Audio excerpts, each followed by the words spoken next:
Assalamualaikum warahmatullahi wabarakatuh.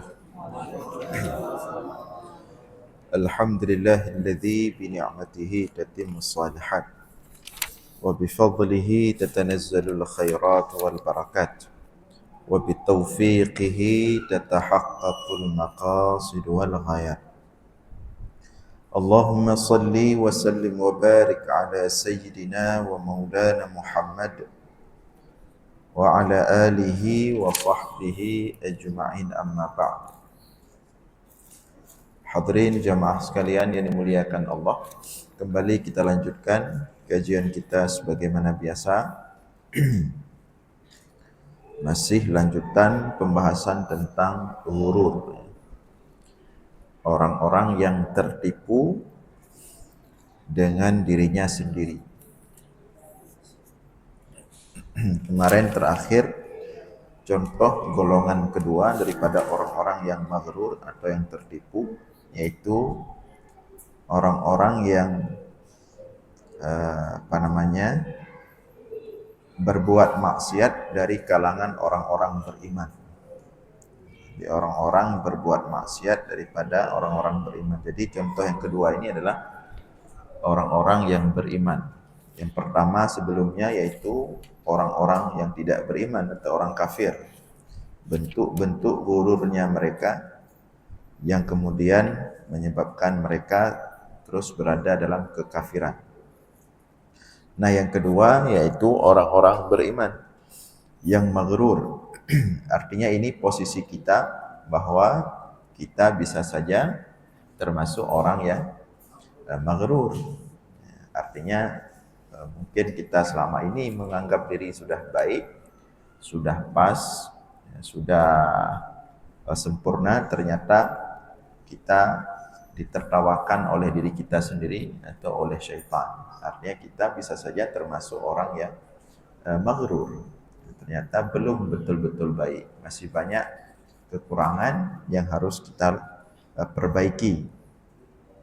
Nah, di antara contoh kemarin kita ulangi sedikit. Di antara bentuk maghrur orang-orang beriman adalah ketika tidak ada keseimbangan antara dalam memaknai rahmat Allah dengan azab Allah. Jadi tidak adanya keseimbangan dalam memahami rahmat Allah, antara rahmat Allah dengan azab Allah. Jadi hanya melihat sisi rahmat Allah, namun mengabaikan di sana juga ada azab Allah. Sehingga mereka kadang berpikir sudah pasti mendapatkan rahmat Allah dan merasa sudah pasti selamat daripada azab Allah.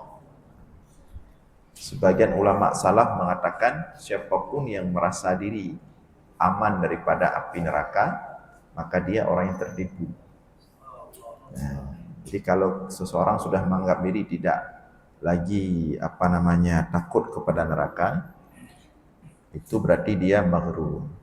Berarti ibadah dia membawa dia kepada maghrur. Belum betul-betul ibadah. Kalau dia betul-betul taat kepada Allah, berarti membuat dia semakin takut kepada azab Allah. Seperti contoh yang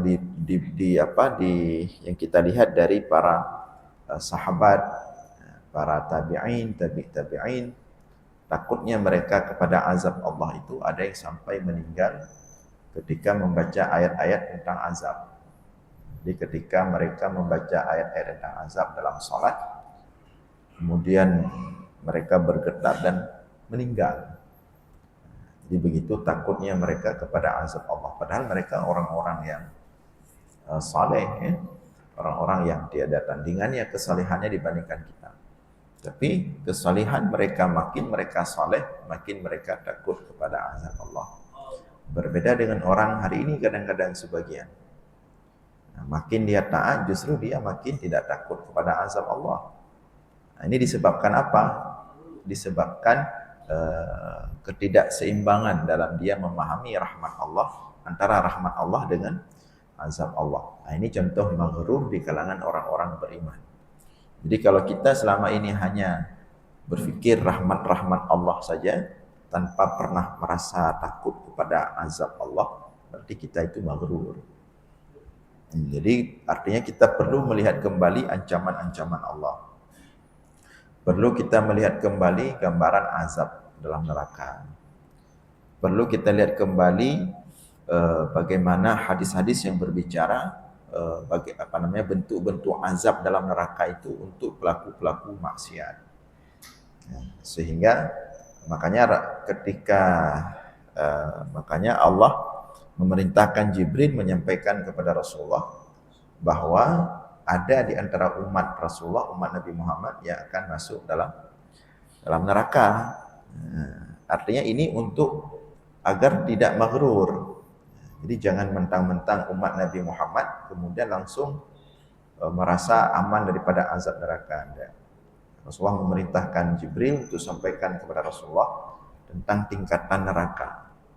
Disampaikanlah oleh Jibril satu persatu tingkatan neraka dari paling bawah, munafikin, kemudian musyrikin, kemudian orang-orang kafir dan seterusnya sampai ke paling ringan itu ada neraka.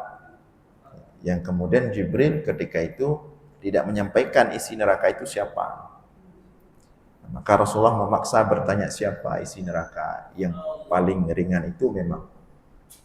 Jibril kemudian mengatakan neraka itu akan diisi oleh umatmu, ya, sebagian umatmu yang meninggal dengan membawa dosa besar, tidak bertaubat kepada Allah. Jadi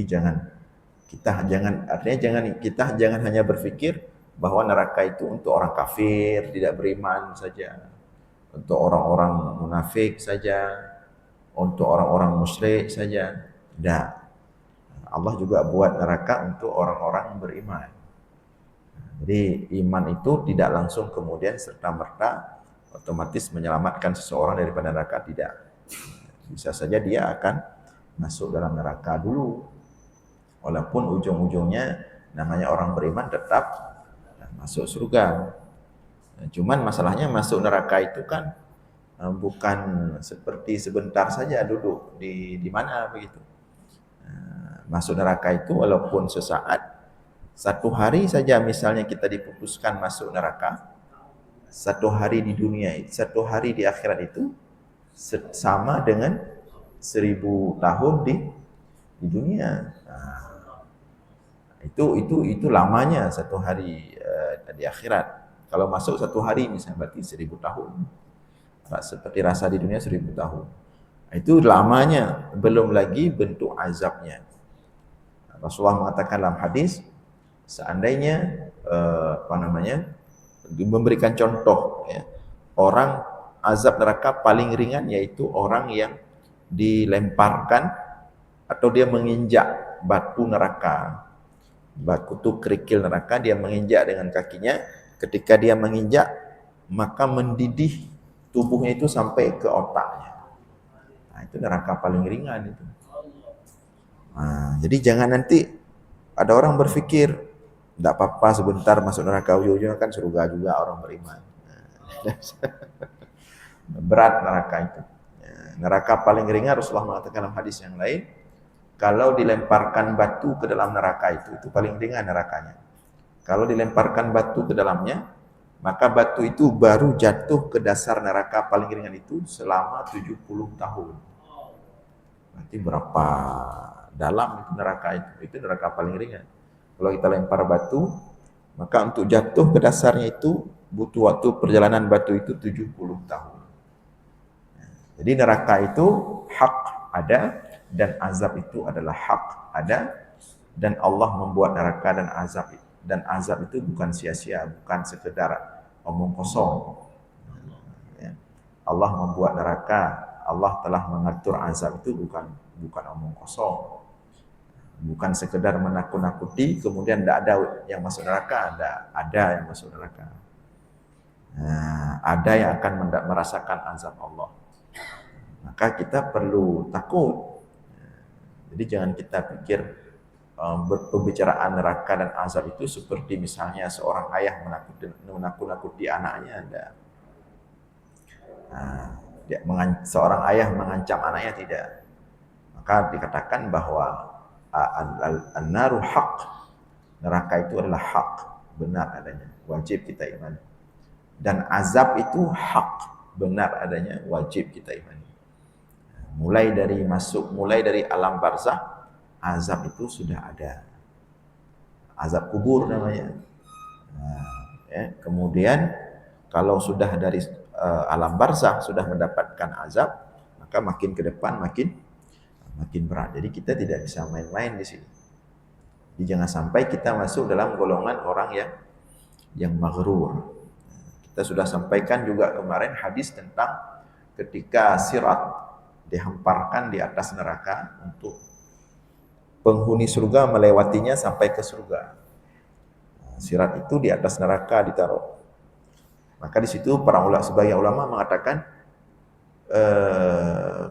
ada bunyi ayat itu illa wariduha. Setiap manusia itu pasti akan melewati neraka. Setidaknya walaupun tidak jatuh ke dalamnya, dia akan melewati sirat maksudnya. Jadi kan neraka, sirat, di sana surga. Maka siapapun yang akan masuk surga berarti dia akan melewati sirat itu, di bawahnya neraka. Ya. Siapapun.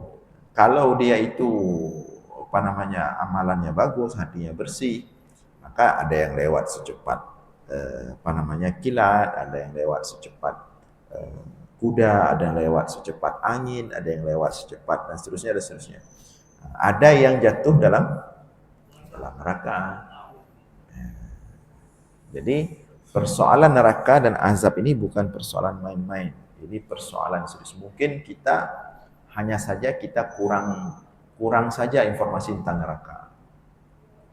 Seandainya informasi tentang neraka dan azab sebanding dengan informasi yang kita dapatkan tentang rahmat Allah, mungkin kita akan menjadi orang yang, kata Rasulullah, "Lau ta'lamuna ma a'lam", seandainya kalian tahu apa yang aku ketahui, kata Rasulullah, maka kalian akan banyak menangis daripada tertawa. Berarti kalau kita hari ini lebih banyak tertawa daripada menangis, berarti itu menunjukkan informasi tentang neraka kita tidak sebanding yang kita dapatkan dengan informasi tentang rahmat Allah. Jadi coba kita cek kembali, kita cari informasi lebih banyak lagi. Demikian juga para penceramah, para alim ulama harus banyak-banyak juga menyampaikan tentang neraka kepada umat. Apalagi saat di akhir zaman ini memang agak satu sisi harus kita sampaikan banyak tentang neraka, walaupun di sisi lain juga harus kita banyak sampaikan tentang rahmat Allah. Memang tidak kita pungkiri porsi tentang neraka yang terlalu tinggi juga, jadi bisa mati pada dua. Itu memang benar, betul adanya. Tapi kalau sekarang justru porsi tentang neraka sudah sedikit sekali. Bahkan kita akui sebagai mungkin penceramah atau kita yang menyampaikan dakwah atau mengajarkan ilmu agama, kita akui bahwa penyampaian dakwah tentang neraka sangat sedikit sekali. Dakwah-dakwah atau ceramah-ceramah yang ketika naik mimbar langsung tentang neraka 1 jam full tentang neraka misalnya, sudah kurang hari ini. Satu sisi dengan maksud mungkin memberikan harapan agar orang semangat dekat dengan Allah, bagus. Tapi juga itu tidak cukup hanya dengan rahmat. Nah, jadi itu diantara bentuk maghrur orang-orang beriman ketika mereka hanya berharap kepada rahmat Allah saja, tapi tidak merasa takut kepada azab Allah, merasa tidak takut kepada neraka Allah. Termasuk contoh-contoh disebut di sini. Bahkan ada sebagian orang yang orang-orang beriman yang bahkan orang-orang yang lahir dalam keluarga ilmu, keluarga ulama, tapi mereka maghrur dengan sebab kakek nenek moyang mereka seorang ulama, mungkin wali. Maka di sini itu juga termasuk maghrur. Seperti kita orang Aceh lah. Aceh ini kan bumi para aulia, tanah syuhada. Jadi insya-Allah tanya orang Aceh ada tempat khusus dalam surga. Itu juga maghrur. Rasulullah sendiri pernah mengingatkan keluarganya, Fatimah, Ali, Al-Abbas dan lain sebagainya. Rasul ingatkan keluarganya, selamatkan diri kalian daripada api neraka. Itu Rasulullah mengingatkan anaknya sendiri. Selamatkan diri kalian daripada api neraka. Artinya Rasulullah juga tidak bisa berbuat banyak. Juga terbatas apa yang bisa dibuat oleh Rasulullah, karena kekuasaan mutlak hanya di tangan Allah. Bagaimana cintanya Rasulullah kepada Abu Talib, tapi Rasulullah tidak punya daya untuk membuat Abu Talib selamat daripada api neraka. Abu Talib tetap meninggal dalam keadaan tidak beriman, kafir. Itu di dunia itu. Di akhirat nanti demikian juga. Tidak cukup juga kita hanya bekal selawat sekali dua kali, tidak cukup juga. Tidak cukup juga hanya dengan bawa kenduri ke Menasah musim Maulid misalnya untuk 10 porsi orang, satu ayam atau bebek atau telur bebek asin misalnya. Tidak cukup itu untuk menyelamatkan kita dari api neraka, dengan berharap dengan kenduri Maulid seperti itu sudah, walaupun tidak solat kadang-kadang sudah selamat, tidak bisa. Jadi persoalan azab, sekali lagi persoalan neraka ini jangan dipandang biasa. Kalau ada orang memandang itu biasa, maka dia termasuk orang yang maghrur. Ya. Jadi fahadha aidan, kita baca, kita lanjutkan. Fahadha aidan ightiraru billahi ta'ala, wa hadha li anna Allah ta'ala yuhibbul muti' wa yubghidul 'asi. Fakama annahu la yubghidul abbal muti' bi bughdhihi lil waladil 'asi, fakadzalika la yuhibbul waladal 'asi bi hubbihi lil waladil muti'. Jadi berbangga dengan garis nasab orang-orang mulia ini bagian daripada contoh orang beriman yang maghrur. Kenapa demikian? Karena sesungguhnya Allah Ta'ala mencintai orang yang taat dan membenci orang yang berbuat maksiat. Sebagaimana Allah tidak benci kepada orang tua yang taat dengan sebab bencinya kepada anak yang berbuat maksiat, demikian juga Allah tidak akan mencintai anak yang berbuat maksiat dengan sebab cintanya Allah kepada ayahnya yang taat. Artinya ketika Allah cinta kepada seorang ayah yang taat, tidak serta-merta kemudian Allah cinta kepada anaknya. Allah cinta kepada ayahnya karena ayahnya taat. Tapi kalau anaknya maksiat, enggak membuat kemudian cinta Allah kepada ayahnya, kemudian Allah akan cinta kepada anaknya. Kalau di anaknya ahli maksiat tidak dapat. Jadi mohon maaf walaupun anak-anak ulama, tidak mentang-mentang ayahnya itu ulama atau orang soleh, kemudian anaknya juga mendapatkan tempat khusus, tidak bisa dengan Allah. Jangankan orang biasa, Nabi Nuh kan kemarin contohnya Nabi Nuh. Nabi Nuh ketika naik kapal, kemudian ada anaknya itu yang tidak patuh kepada Nuh, loncat dia, enggak mau naik kapal. Kata anaknya, sa'awi ila jabali ya'simuni minal ma'. Kata Nabi Nuh, hai anakku ke sini, di sinilah di kapal inilah keselamatan. Anaknya tidak patuh kepada Nuh. Dia mengatakan, aku akan cari keselamatan sendiri. Maka kemudian anak Nabi Nuh tenggelam. Nabi Nuh memohon ke Allah, wahai Allah, innahu bani, tolong selamatkan itu anakku. Kata Nabi Nuh, apa jawab Allah? Kamu tidak punya ilmu. Sesuatu yang kamu tidak punya ilmu jangan kau minta-minta. tidak kemudian karena Allah sayang kepada Rasulnya Nabi Nuh, kemudian Allah menyelamatkan anak Nuh. Tidak. Allah sayang kepada Nuh karena Nuh taat, saleh, Rasul, patuh. Tapi anak Nabi Nuh yang satu ini tidak patuh, tetap tidak dapat. Itu tingkat anak Rasul. Itu tingkat anak Rasul. Demikian juga contoh Nabi Nabi Lut, demikian juga. Nabi Lut istrinya, anaknya juga demikian, tidak patuh. Maka istri dan anak Nabi Lut kena azab Allah. Allah perintahkan Nabi Lut beserta beberapa anaknya yang patuh untuk keluar dari negeri kaum Nabi Lut di malam hari. Mereka keluar, istri dan satu orang anak atau dua orang anaknya tidak mau ikut. Maka begitu menjelang subuh, langsung negeri Nabi Lut itu diazab oleh Allah, dibalik kan, negeri di bumi, dibalik tanahnya itu, termasuk di dalamnya istri Nabi Lut dan anaknya. Tidak bisa sama Allah. Jadi kita mesti berpikir menyelamatkan diri sendiri, diri masing-masing. Yauma yafirrul mar'u min akhihi.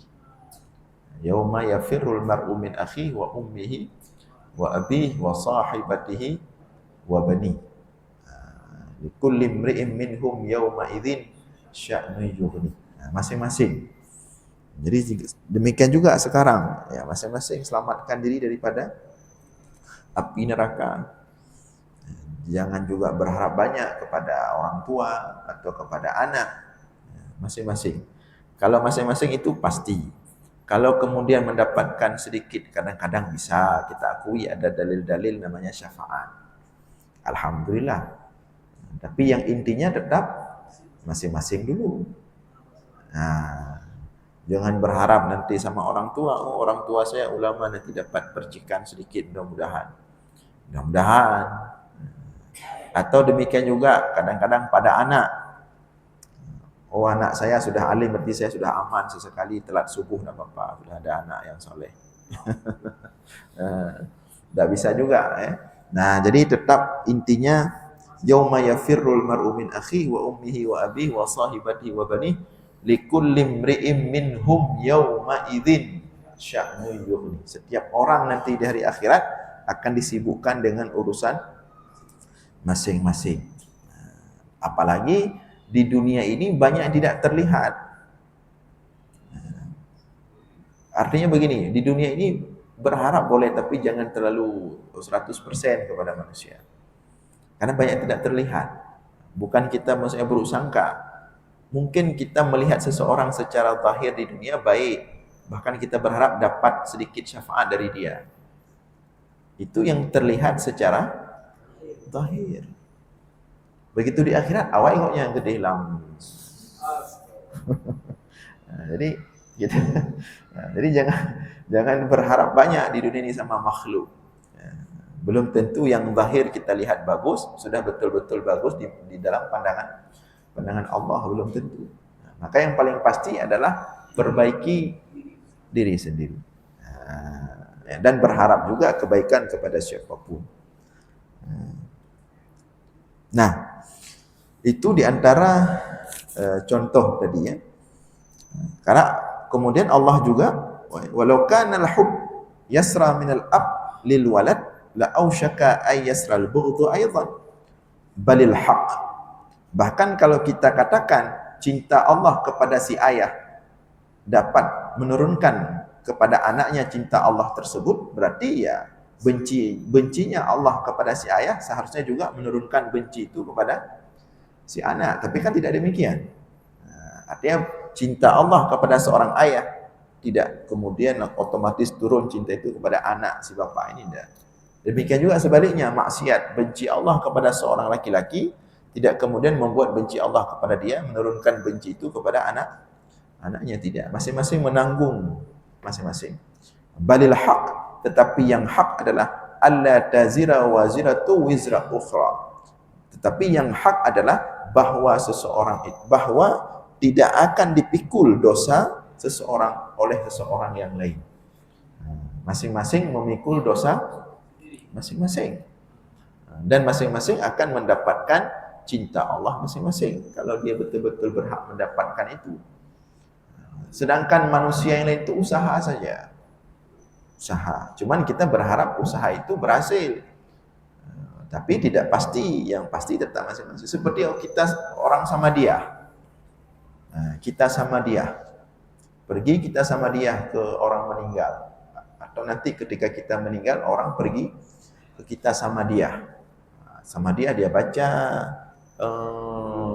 tahlil, dia baca sama dia itu qul huwallahu ahad dan seterusnya dan doa. Kita berharap sama dia itu sampai kepada orang yang meninggal. Secara zahirnya seperti itu. Tapi kan kita tidak tahu kalau dibuka hijab ada 50 orang yang sama dia misalnya. Setengah tidak salat subuh misalnya. Misalnya kamu betul tengok ni. Sampai berkeringat-keringat di situ baca sama dia tidak sampai.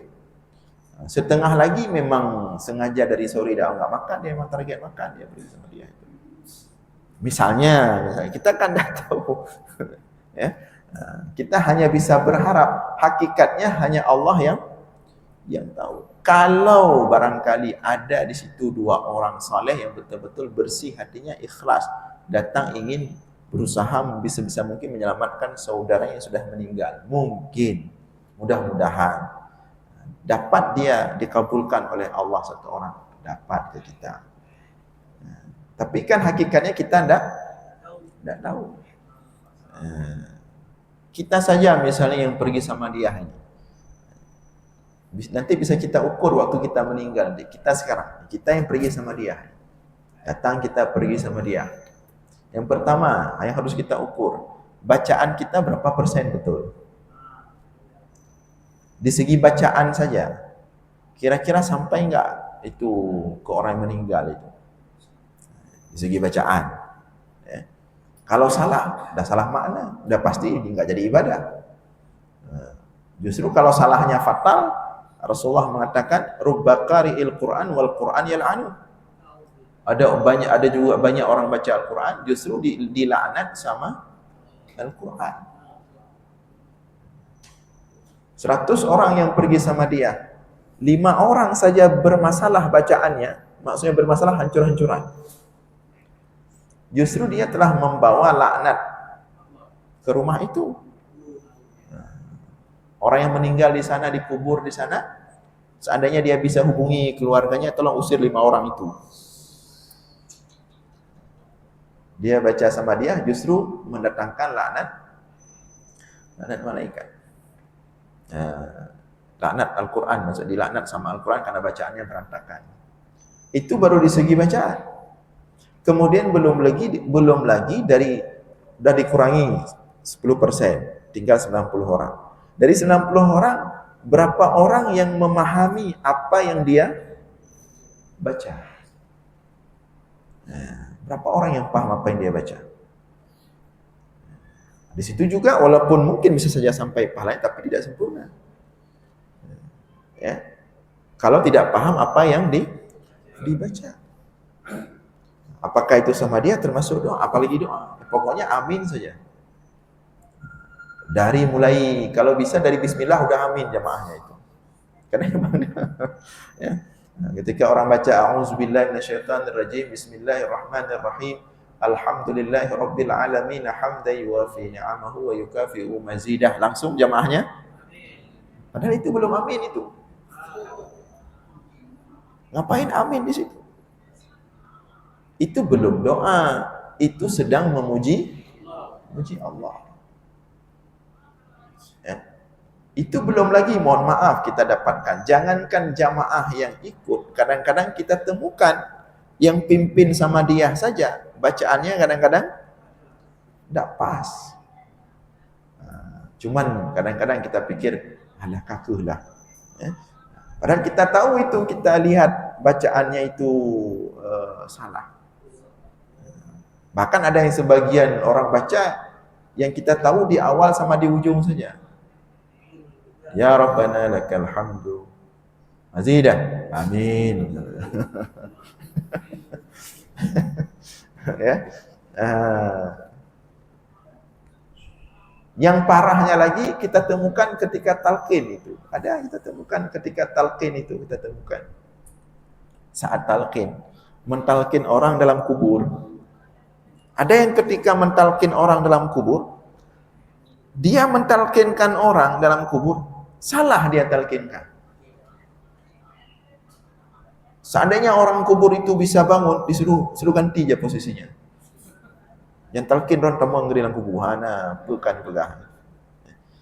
Karena tidak ngerti bahasa Arab. Tidak ngerti bahasa Arab. Kadang-kadang yang meninggal laki-laki dipanggil pakai perempuan misalnya. Bawanya mencawa dia. Ya. Jadi maka bantuan dari saudara-saudara kita tentu kita harap, doa semua. Tetapi tetap yang pasti adalah dari kita sendiri, berusahalah sekencang mungkin, sebanyak mungkin, berusahalah untuk beribadah sebaik-baiknya dari diri sendiri. Kalau dari orang lain, alhamdulillah, mudah-mudahan dapat. Apalagi kalau sampai mempersiapkan, misalnya tidak apa-apa sesekali tinggal nanti dibayar pakai beras misalnya, kan ada lebih lebih misalnya banyak ini ya. Makanya kadang-kadang dalam masalah agama ada sisi memang harus dikeraskan. Bukan dikeraskan itu untuk apa? Agar tidak membuka peluang untuk orang-orang berfikir tadi. Jadi oleh karena itu persoalan neraka dan azab ini kita tidak boleh sembarangan, tidak boleh meremehkan, tidak boleh main-main. Wa man dhanna annahu yanju bi taqwa abihi kaman dhanna annahu yashba' bi akli abihi wa yarwi bi syurbi abihi. Barang siapa yang dia bisa selamat di hari akhirat dengan sebab takwa ayahnya, maka sama dengan menganggap dia akan kenyang dengan sebab makan ayahnya. Dan dia akan merasa hilang dahaga dengan sebab minum ayahnya. Ayah kita makan, kita enggak makan. Bisa enggak kita kenyang? Ya enggak. Kan enggak bisa kita ayah di pajuh burung dengan ron pajuh di long troci. Kan enggak bisa seperti itu. Ya makan harus sama-sama, mungkin banyak kita makan lagi. Demikian juga untuk selamat di akhirat, enggak bisa dengan ketaatan ayah kita, orang tua kita, kemudian otomatis kita selamat, enggak bisa. Nah, wa yasiru aliman bi ta'allumi abihi wa yasiru ilal ka'bati wa yaraha bi masyi abihi. Dan juga sama seperti orang yang menganggap diri akan menjadi alim dengan ilmu ayahnya. Ayahnya yang belajar, dia menjadi alim. Tidak. Tetap belajar. Tetap tidak boleh mentang-mentang orang tua alim, kemudian anaknya langsung pakai pakaian kayak ayahnya. Disebut alim. Tidak bisa. Kalau dia mau menjadi alim seperti ayahnya, bukan pakaian seperti ayahnya yang dia pakai, tetapi belajar seperti ayahnya. Karena hari ini banyak itu terjadi. Apalagi di pulau sana. Itu kalau sudah anak kiai, kalau sudah anak, langsung ada sebutan khusus. Enggak mesti habis. Itu sebutan kalau sudah anak kiai langsung itu.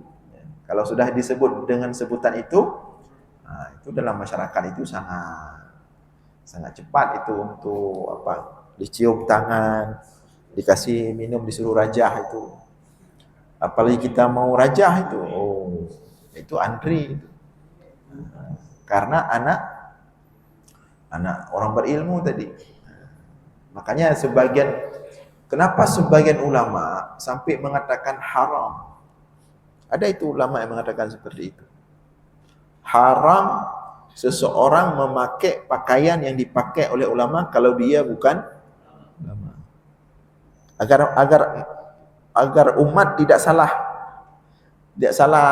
sasaran. Ya, ada sebagian ulama sampai mengharamkan itu. Haram bukan ulama pakai pakaian yang sering dipakai oleh ulama. Agar umat tidak mengira dia ulama sampai segitunya.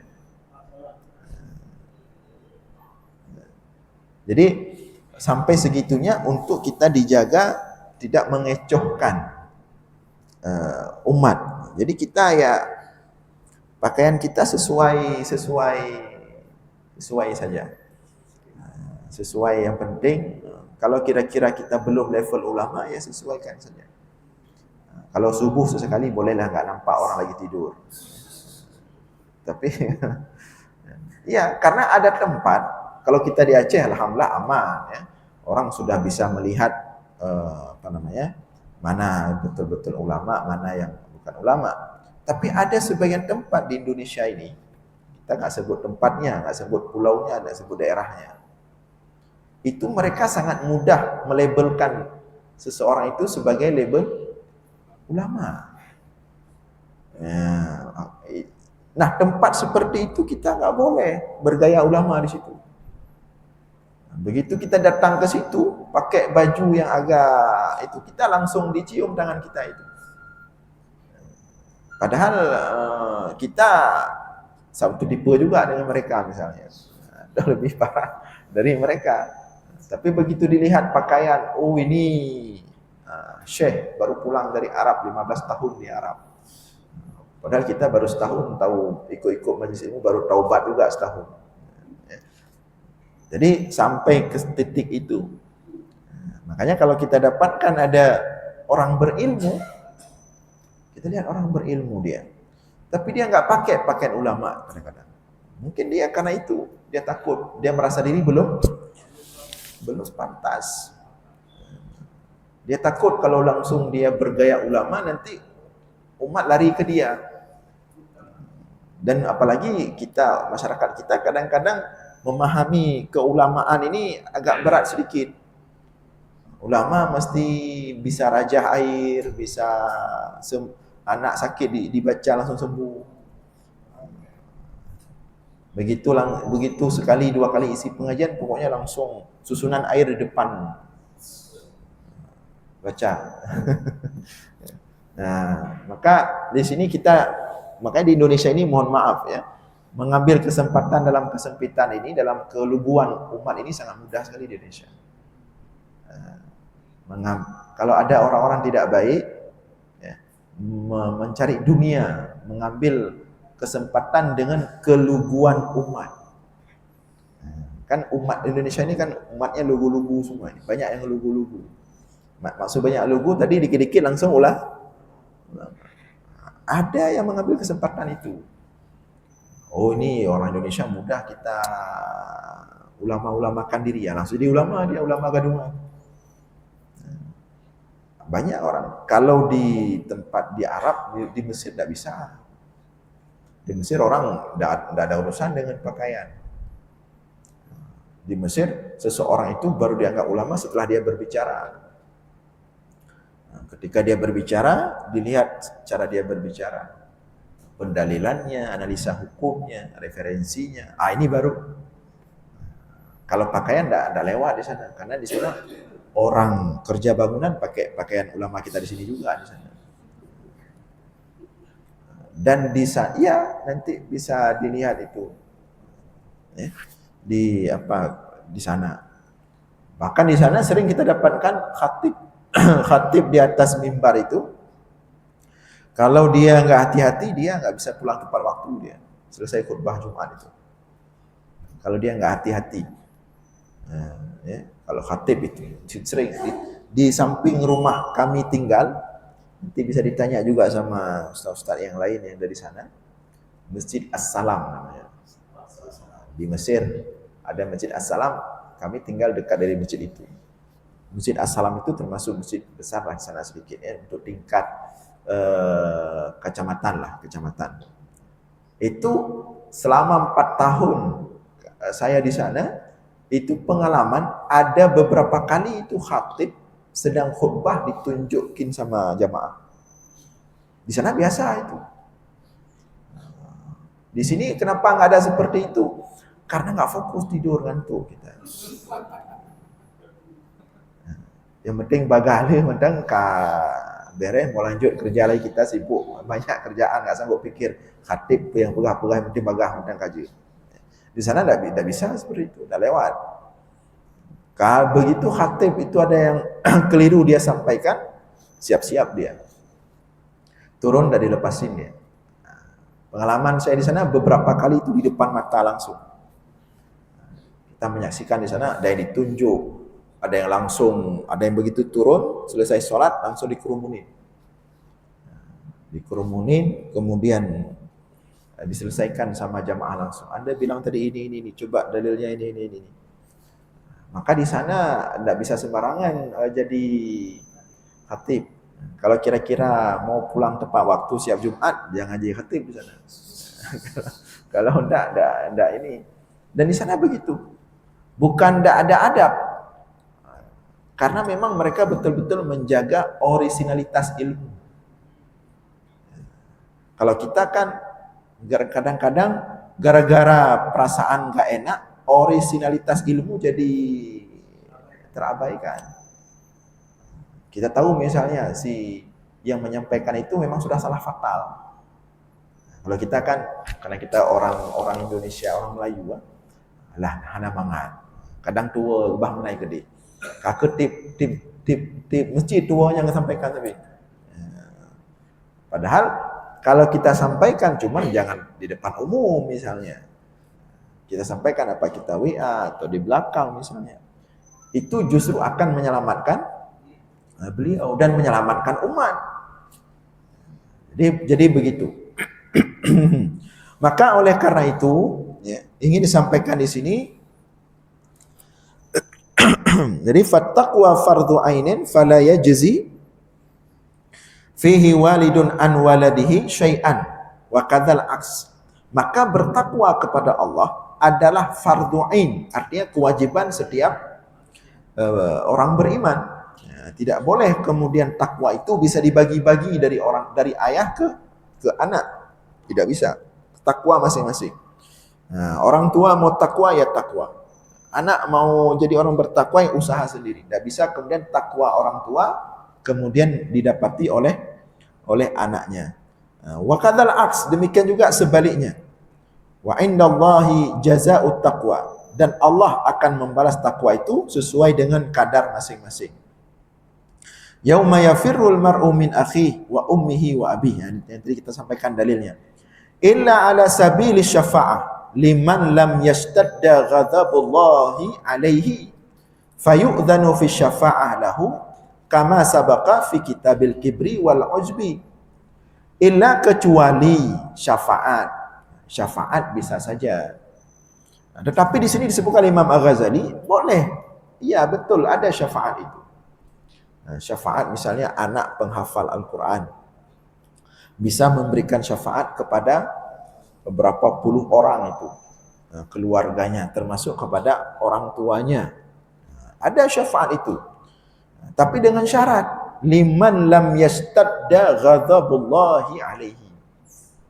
Syafaat itu akan didapatkan oleh orang yang tidak mendapatkan benci Allah yang begitu besar kepada dirinya. Tapi kalau orang ini pelaku dosa besar, susah mendapatkan syafaat. Walaupun dia punya orang tua yang saleh, atau dia punya anak yang saleh, mohon maaf misalnya, ayahnya terus dengan uang haram. Ada itu. Ada ayahnya itu selalu dengan uang haram. Cuman dia kasih anak ke tempat tahfiz. Ada seperti itu. Dan alhamdulillah, qadarullah, anaknya itu menjadi penghafal Al-Quran 30 juz. Alhamdulillah. Nah, profesi orang tuanya atau kerjaan orang tuanya yang sehari-hari dengan uang haram, mendalimi orang lain, mengambil hak orang lain, itu tidak bisa kemudian dengan begitu saja langsung dihapuskan kezaliman itu dengan sebab dia mendapatkan syafaat dari anaknya penghafal. Kok tidak bisa seperti itu? Tidak semudah itu. Tak sesederhana itu keadilan Allah. Allah Maha Adil. Apalagi dosa-dosa zalim.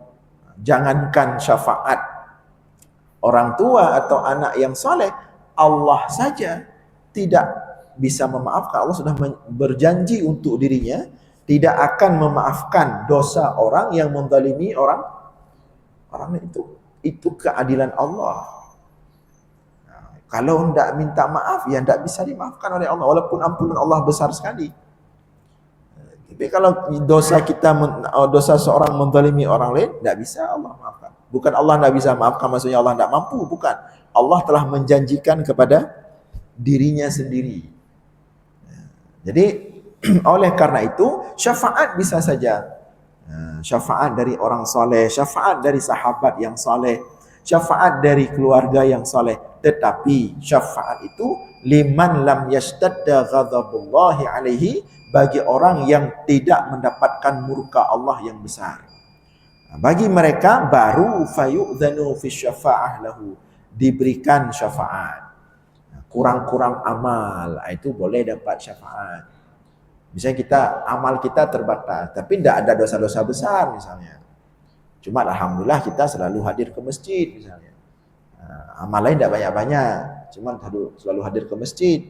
Kebetulan karena kita selalu hadir ke masjid, orang yang di samping kita lebih dulu masuk surga misalnya. Begitu dia sudah masuk surga, dia lihat kita masih di seberang sirat. Boleh dia katakan, wahai Allah, itu nampak satu orang itu selalu di samping saya berdiri di saf solat di Masjid Al-Fitrah Nesu misalnya. Itu boleh. Oh, diselamatkan sama Allah dengan syafaat dia. Tetapi selama tidak ada dosa besar. Kalau ada dosa besar susah. Nah, jadi oleh karena itu hendaklah kita dengan serius memikirkan keselamatan diri sendiri yang paling utama. Baik, insyaAllah kita lanjutkan malam Sabtu depan. Mudah-mudahan ada manfaat. Aqulu qawli hadza wa astaghfirullah li wa lakum. Wassalamualaikum warahmatullahi wabarakatuh.